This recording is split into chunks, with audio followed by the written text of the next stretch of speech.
Bismillahirrahmanirrahim. Assalamualaikum warahmatullahi wabarakatuh. Alhamdulillahilladzi hadana lihada wa ma kunna linahtadiya walau an hadana Allah. Asyhadu an la ilaha illallah wahdahu la syarikalah wa asyhadu anna Muhammadan 'abduhu wa rasuluh la nabiyya ba'da. Amma ba'du. Dewan juri yang saya takdimi, hadirin rahimakumullah. Seiring puji yang tak pernah henti hanyalah milik Allah yang maha suci. Senandung rindu yang tak pernah layu hanyalah milik Allah yang maha tahu. Segenap sanjung yang tertumpu hanyalah milik Allah yang maha agung. Salawat dan salam marilah kita senantiasa haturkan kepada mahkota alam, pelipur lara di kala duka, pengobat kalbu di kala rindu, penenang hati di kala tersakiti, yakni habibana wa nabiyana wa rasulana Muhammad sallallahu alaihi wasallam. Hadirin rahimakumullah, dalam kesempatan yang indah ini izinkanlah saya Muhammad Khairul Afrizal untuk menyampaikan kultum yang bertema dengan semangat Ramadan, mari kita tingkatkan ketakwaan dan optimisme untuk meraih prestasi. Berbicara tentang prestasi, yang kemudian terbersit dalam benak dan pikiran kita adalah ketika seseorang itu memiliki HP Nokia, laptop Toshiba, sawah di mana-mana, apartemen 5, bergelar sarjana, dan lain-lain sebagainya. Betul atau betul? Betul hadirin. Yang terkadang kita terlalu sibuk urusan dunia hingga kita lupa kalau ada yang namanya prestasi akhirat. Karena pada hakikatnya tujuan akhir dari hidup kita adalah sukses meraih prestasi dunia dan juga akhirat. Lalu apa korelasinya, apa hubungannya dengan bulan Ramadan ini? Bulan Ramadan adalah bulan yang paling mulia. Maka dari itu, bulan Ramadan adalah salah satu tiket terbaik untuk meraih prestasi dunia dan akhirat. Allah Subhanahu wa taala berfirman dalam surah Al-Baqarah ayat 183. A'udzu billahi minasyaitonir rajim. Bismillahirrahmanirrahim. Ya ayyuhalladzina amanu, wahai orang-orang yang beriman, kutiba alaikumusiyam, diwajibkan atas kamu sekalian untuk berpuasa. Kama kutiba alal ladzina min qablikum, sebagaimana diwajibkan orang-orang sebelum kamu. Untuk apa? Nah, tujuan berpuasa ini tidak lain dan tidak bukan adalah la'allakum tattaqun, agar kamu bertakwa. Sekarang, takwa itu apa? Yang bagaimana? Yang seperti apa? Takwa adalah menaati segala perintah Allah Subhanahu wa taala dan menjauhi segala larangannya. Hal ini senada dan seirama dengan pendapat para salafus salih yang kemudian mendefinisikan takwa dalam sebuah ungkapan, yakni menaati perintah Allah Subhanahu wa taala, tidak bermaksiat, selalu berzikir dan senantiasa bersyukur dan tidak kufur.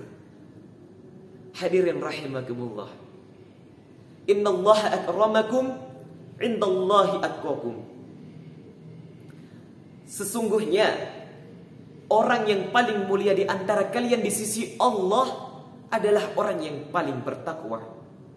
Ini menegaskan bahwa takwa merupakan predikat tertinggi atau prestasi tertinggi yang paling mulia di sisi Allah Subhanahu wa taala. Maka tidak heran jika kemudian Rasulullah sallallahu alaihi wasallam berpesan kepada kita, ittaqillaha haitsu ma kunta, bertakwalah kalian dimanapun kalian berada. Bertakwalah kepada Allah dimanapun kalian berada. Hadis sahih riwayat At-Tirmidzi. Hadirin rahimakumullah, ketakwaan ini tidak selalu melulu soal ibadah mahdhah atau ibadah yang berhubungan langsung dengan Allah. Namun ada juga yang ketakwaan ibadah ghairu mahdoh, yaitu secara horizontal atau berhubungan dengan manusia lainnya. Seperti apa? Seperti bekerja, saling tolong menolong, gotong royong, menuntut ilmu, dan lain sebagainya. Maka dari itu, ketika puasa tujuan utamanya adalah ketakwaan, maka sudah sepantasnya kita berlomba-lomba atau memanfaatkan momen ini menjadi momen terbaik untuk meningkatkan ibadah-ibadah kita, untuk menjadikan amalan-amalan sunnah dan juga ibadah lainnya. Dan jangan sampai kita merugi di bulan ini. Karena rugi, kita sudah berpuasa namun masih melakukan hal tercela. Rugi, kita sudah taat namun masih bermaksiat. Rugi, bulan Ramadan adalah bulan yang penuh pengampunan dosa, namun kita masih melakukan banyak dosa. Na'udzubillah min dzalik. Hadirin rahimakumullah, maka dari itu jangan sampai kita sudah berlelah, sudah menahan puasa, sudah menahan dahaga dan juga lapar, namun tidak mendapatkan apa-apa. Maka dari itu saya mengajak saya pribadi dan juga hadirin sekalian untuk memanfaatkan ini sebaik-baiknya, untuk tetap semangat dan optimisme dan tidak mengendur. Karena biasanya di bulan Ramadan ini, putaran pertama, kedua, wah, Masya Allah, semangatnya luar biasa. Namun ketika sudah di akhir-akhir, semangatnya menurun dan loyo. Pastinya kita tidak ingin bukan menjadi generasi atau umat yang loyo. Hadirin rahimakumullah, maka dari itu ada beberapa cara untuk kita meraih prestasi dunia dan akhirat. Yang pertama, menjadikan Al-Quran sebagai pedoman sukses dunia dan akhirat nomor 1. Karena Al-Quran merupakan hudal linnas, petunjuk bagi manusia. Yang kedua, senantiasa semangat menuntut ilmu, baik itu dunia ataupun akhirat. Sebagaimana yang diriwayatkan dalam riwayat At-Tirmidzi, yaitu untuk barang siapa yang menginginkan kehidupan dunia dan akhirat, maka wajib baginya memiliki ilmu. Maka dari itu tidak heran kalau Einstein kemudian berkata, "Science without religion is blind. Religion without science is blind."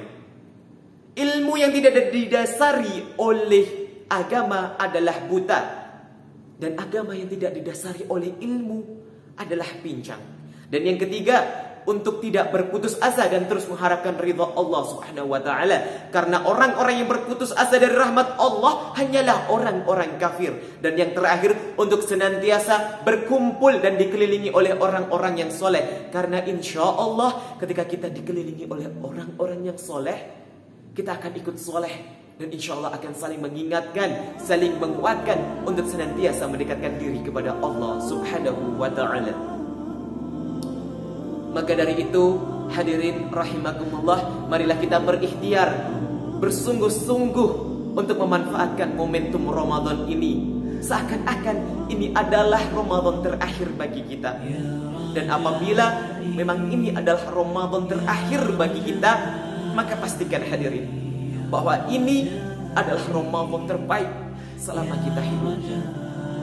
Dan pada akhirnya, wa may yatawakkal 'ala Allah fahuwa hasbuh, dan barang siapa yang bertawakal kepada Allah, maka itu cukup baginya. Akhir kata, jalan-jalan ke kota Mekah ingin bersembahyang berlama-lama. Semoga kultum ini membawa berkah dan manfaat bagi kita semua. Apabila ada kelebihan, maka itu datangnya dari Allah Subhanahu wa taala, dan apabila ada kekurangan, maka itu datangnya dari saya pribadi. Burung irian, burung cendrawasih. Cukup sekian dan terima kasih. Wallahu muwafiq ila aqwamit thariq. Thumma assalamu alaikum warahmatullahi wabarakatuh.